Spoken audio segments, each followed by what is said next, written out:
Merci, Monsieur le Président.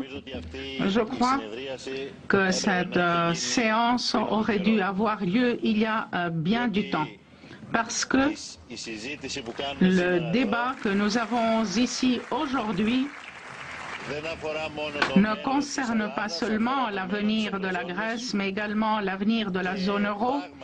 Et en effet, ce débat ne peut avoir lieu dans des salles à portes fermées. Ce n'est pas cela notre responsabilité, bien sûr. Pendant 5 mois, les négociations se sont déroulées dans des salles à portes fermées, mais c'est une question politique que de savoir où tout ceci va aboutir, et nous en avons pris conscience aujourd'hui après ce débat très constructif et ces confrontations qui n'avaient pas un caractère de confrontation de pays contre d'autres pays au sein de la zone euro, mais qui avaient un contenu profond, substantiel. Je respecte tous les points de vue, même les points de vue qui avaient une rhétorique polémique. Je voudrais également ajouter que je suis entièrement d'accord avec le point de vue selon lequel le Parlement européen doit jouer un rôle plus actif. Je me demande comment est-il possible que nous ayons mandaté 3 institutions, la Troïka et bien sûr à juste titre la Commission, à juste titre la Banque centrale européenne, car c'est elle qui paie. Mais comment est-il possible que nous ayons mandaté au sein de la Troïka, responsable pour les décisions, le Fonds monétaire international, et que ne soit pas l'institution par excellence de la démocratie, à savoir le Parlement européen? Et je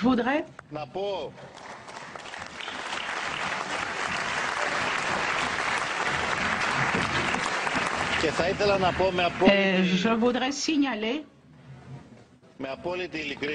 en toute franchise que si, dans cette cause européenne, dans cette affaire, si le débat et la négociation avaient lieu exclusivement entre le côté grec et la Commission, je crois que nous aurions trouvé une solution et un accord assez de temps dans le passé. Mais heureusement, malheureusement, je ne sais pas, nous avions à négocier. Nous avions une procédure de négociation.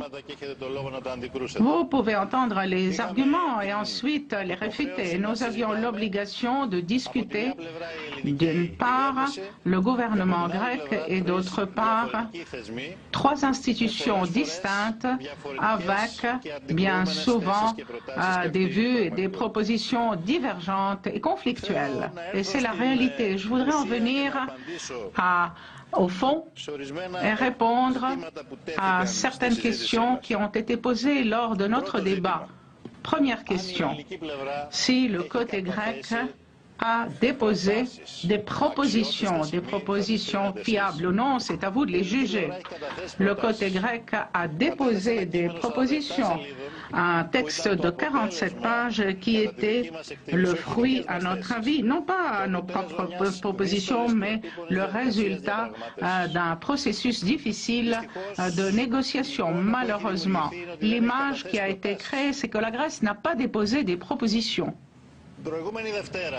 Lundi passé, le côté grec est revenu à la charge avec un nouveau texte de proposition qui a été accepté comme base de discussion par les 3 institutions. Lundi dernier, dans ces propositions, manifestement, nous avons assumé l'engagement très fort de réaliser les objectifs budgétaires requis sur la base des règles, car nous reconnaissons et respectons que la zone euro a certaines règles, mais nous maintenons le droit du choix, de choisir, nous, en tant que gouvernement souverain, où nous allons ajouter la charge fiscale afin de pouvoir réaliser les objectifs budgétaires. Et je crois que c'est le droit souverain d'un gouvernement de choisir d'augmenter la fiscalité des entreprises profitables et de ne pas réduire la subvention, les casses des pensions les plus faibles. Si ce n'est pas le droit souverain d'un gouvernement de choisir les mesures équivalentes pour réaliser les objectifs, il faudrait alors adopter une conception antidémocratique, à savoir que les pays qui sont sous programme, il ne faudrait pas qu'il y ait des élections. Il faudrait désigner, nommer les gouvernements, nommer des technocrates qui doivent assumer la responsabilité des décisions. Et je voudrais informer le Parlement qu'en effet, vous avez raison. En Grèce, nous avons depuis le passé des distorsions qui doivent être éliminées, abolies, comme la distorsion des retraites prématurées et des pré-retraites. Nous avons pris l'initiative de dire que nous voulons abolir ces pré-retraites dans un pays qui se trouve dans une situation économique tellement problématique. Les réformes sont nécessaires et nos engagements pour l'assainissement budgétaire afin d'avoir des surplus et non des déficits, ces engagements sont donnés, mais nous maintenons le droit de choisir la redistribution des charges du fardeau. C'est quelque chose qui, je crois, peut être approuvé par la plupart d'entre vous. Mesdames et Messieurs les députés, la question que j'ai entendue est la suivante. Est-ce que vous avez un dessein caché de faire sortir la Grèce de la zone euro? Je voudrais vous répondre en toute franchise. Pendant toute la semaine dernière, la majorité écrasante des déclarations des officiels européens était que le non-référendum signifiait automatiquement la sortie de la Grèce de l'euro. Les citoyens étaient bien conscients lorsqu'ils sont allés aux urnes. Et malgré ce fait, le résultat a surpris plus d'un. Si j'avais l'objectif de faire sortir la Grèce de l'euro, je n'irais pas tout de suite après la fermeture des urnes à faire les déclarations que j'ai faites et à interpréter le résultat du référendum, non pas comme un mandat de rupture avec l'Europe, mais comme un mandat de renforcement de l'effort de négociation afin d'aboutir à un meilleur accord, à un accord plus fiable, à un accord économiquement soutenable et socialement juste. C'est l'objectif. Je n'ai aucun dessein caché, aucun projet dissimulé. Je parle à carte ouverte. J'ai entendu plusieurs dire, et surtout ceux qui ont exercé la rhétorique la plus virulente, polémique, je les ai entendus parler de notre faiblesse à répondre à la solidarité des partenaires. Bien sûr, l'endettement, les prêts sont une forme de solidarité, sans aucun doute, mais nous voulons un programme soutenable justement pour être en mesure de rembourser les prêts. Et lorsque nous demandons une remise de la dette, nous demandons cette remise justement pour être en mesure de rembourser ces prêts et de ne pas être obligé tout le temps d'emprunter de nouveaux montants pour devoir rembourser les anciens prêts. Monsieur Weber, je voudrais vous rappeler que le moment le plus fort de solidarité de l'histoire européenne récente était en 1953, lorsque votre pays était surendetté, pillé par deux guerres mondiales, et l'Europe et les peuples européens ont fait preuve de la plus grande solidarité lors de la conférence de Londres en 1953, lorsqu'ils ont décidé d'effacer 60% de la dette allemande et d'adopter une clause de croissance. C'était le moment le plus fort de solidarité de l'histoire européenne récente. J'ai entendu dire, mon ami Guy, j'ai entendu mon ami Guy Verhofstadt, nous étions co-candidats l'année dernière pour la présidence de la Commission, nous nous connaissons bien, nous avons de bonnes relations. Il s'est demandé Comment est-ce que vous pourrez affronter, par quelles réformes? Vous n'avez pas proposé des réformes. Qu'est-ce que vous avez fait? Et je voudrais lui répondre. En effet, pendant ces 5 mois, nous avons plus négocié que gouverné dans des conditions d'asphyxie financière.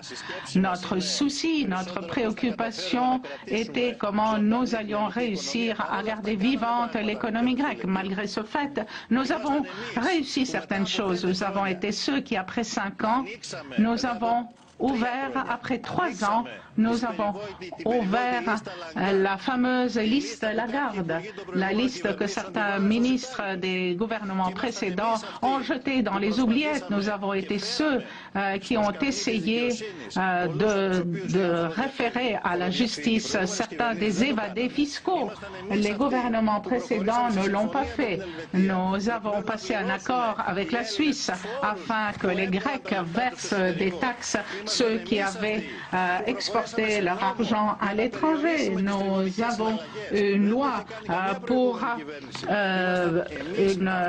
éviter les transactions triangulaires. Nous avons demandé aux propriétaires des médias de payer leurs taxes.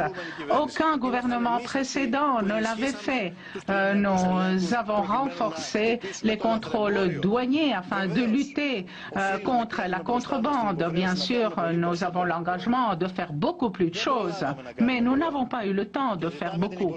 Et nous demandons votre soutien pour changer la Grèce. C'est notre responsabilité commune de changer la Grèce et nous allons être jugés sur la base des résultats de cet effort. Avant de clore, je voudrais vous dire que tous comprennent que le débat ne concerne pas exclusivement un pays, mais l'avenir de notre édifice commun, de la zone euro et de l'Europe.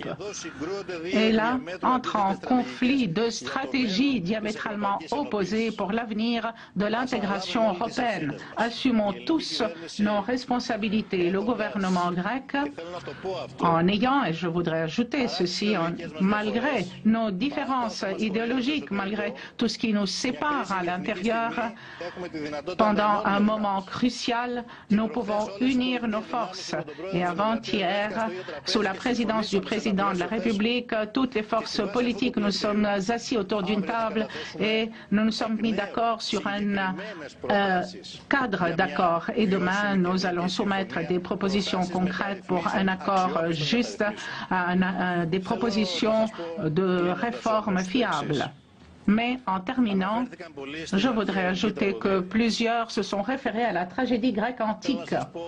Je voudrais vous dire que je respecte tout à fait les lois qui régissent l'Union européenne et la zone euro. Sans loi, on ne peut pas avancer.